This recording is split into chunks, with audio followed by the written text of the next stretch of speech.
د بې اولادي په اړه باندې زموږ په ټولنه کې خلک غلط فهمي لري.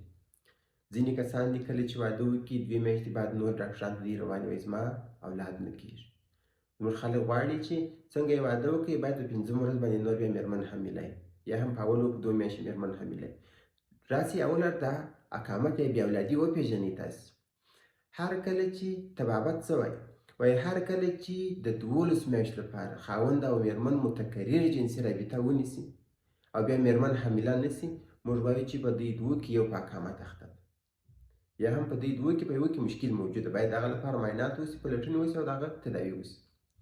نو تاسې داسې مه کوئ چې په اولو 2 3 میاشتې یا ډاکټرانو ته روان یاست یا په تشویش کې یاست یا بې ځایه دواوې وخورئ، پر ځان باندې مصارف راولئ. اوس ځینې کسان دوی دواوې کوي یا هم ډاکټرانو ته ځي یا هم خپله په تشویش کې راګیري، وایي چې مطلب د مېرمنې مې اولاد نه کېږي. دا کوم کسان دي؟ هغه کسان چې په منظم ډول باندې د مېرمنې سره جنسي رابطه نه نیسي. مطلب ځینې کسان مسافر یا هم موټر چلوونکي او یا هم ځینې داسې کسان چې کور یې په یوه ځای کې مګر کاروبار په بل ځای کې کوي. دغه کسان کېدلی شي چې په هغه ورځو کې د خپلې مېرمنې سره جنسي رابطه ونه نیسي یا هم دوی سره یو ځای نیسي په کوم ورځو کې چې حمل صورت نیسي. څو مشورې تاسې داسې درکړم که چیرې تاسې واده کوئ د واده څخه 6 میاشتې مخکې تاسې یو لابراتوار ته ولاړ شئ. هلته هغه ته وایي چې ماته د سپرو معاینات وکړه. کله چې د سپرو معاینات درته وکړي د هغه څخه وروسته دا معاینات راواخله و ډاکټر ته یوسه. ډاکټر به تاته د ستا د سپرمو تعداد، د ستا د سپرمو مقدار او د هغه ژوندي، مړه، فعاله، غیر فعاله، دا ټوله به مشخصات به درته وایي. که چیرې ستا په سپرمو کې کوم مشکل موجود و خو مخکې تر دې چې ته واده کوې تا ته 6 میاشتې فاصله وخت ته لرې، ته به دوا شروع کړې، په دا 6 میاشتې ستا مکمل مشکل حلیږي، که هغه د سپرمو د تعداد وي، که د سپرمو د مقدار وي، که د سپرمو د فعالیت و، د غیر فعالیت، د مړو، د ژوندو، که د هر مشکل ستا په سپرمو کې موجود وي هغه به حل شي. که چیرې ستا په سپرمو کې مشکل موجود نه وي نو ته به مخکې له مخکې دې ته فعاله یې او په دې به خبر یې چې مطلب زه نورماله یم. بیا که چیرې د واده څخه 1 کال بعد هم اولاد نه کېدو بیا ته کولی شې یوازې د مېرمنې لپاره معایناتونه وکړې.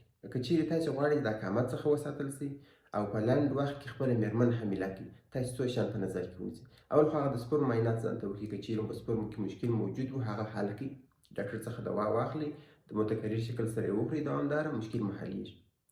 د هغه څخه وروسته تاسې باید د خپلې مېرمنې سره متکرر شکل سره جنسي رابطه ونیسئ، مطلب په میاشت کې 4 5 6 واره. او بله خبر دا چې تاسې باید خپل وزن راکنټرول کړئ، کوم وزن زیات وي. ورزش باید وکړئ چې دا د سپرمو په مقدار باندې تاثیر لري، د وجود په فعالیت باندې تاثیر لري. او بل تاسې صحیح غذایي رژیم برابر کړئ. ځینې کسان چې مطلب دوی داسې غذایي خوري چې هغه درته په کافي شکل سره انرژي نه ورکوي. تاسې باید داسې غذایي وخورئ چې هغه تاسې ته انرژي درکړي، تاسې ته دې قابلیت پیدا کړي چې سپرم مو قوي شي او خپلې مېرمن حامله کړي. دې لپاره تاسې مېوې او سبزیجات، وچه میوه، لنده میوه د هغه زیات استفاده کولی شئ. یوه خبره د مېرمنو لپاره دا وکړم چې ځینې نارینه خپله مېرمن په دې باندې تهدیدوي چې زما ستا څخه اولاد نه کېږي زه بل واده کوم.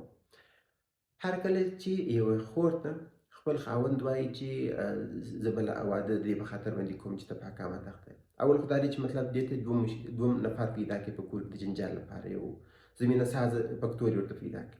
دویمه خبر دا ده چې دغه مېرمن به د ژوند تر پایه پورې په دې نوم باندې په خپلوانو، په سیالانو، په ټولو کې ځورېږي چې مطلب د دې اولاد نه کېږي. اما ته به یو مېرمن چې کله د دې وخت سره مخامخ کېږي دا د دې حق لري چې خپل خاوند او د خپل ځان لپاره معاینات وکړي.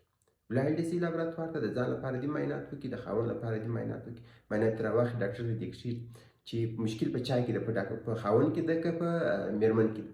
که چیرې مشکل په مېرمن کې و هغه لپاره دوا شروع کړي، مشکل به حل شي، خبره به خلاص شي. بیا که چیرې دا خاوند بل واده هم کوي دا به په دې نوم باندې نه ځورېږي چې مطلب دا په اقامت باندې اخته یا دا ځینې خلک ورته وایي چې مطلب مېرمن وچه ده. مطلب د دې لپاره یو جنجال یې جوړ کړه په دې ټولنه کې.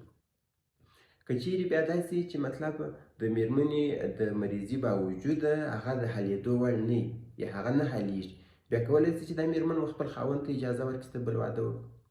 مطلب هغه مشکل باوجوده و بیا که دا هم ځورېږي دې ته به دونه زور نه ورکوي. اما که برناکه یې مېرمن ځورېږي دا ظلم ده.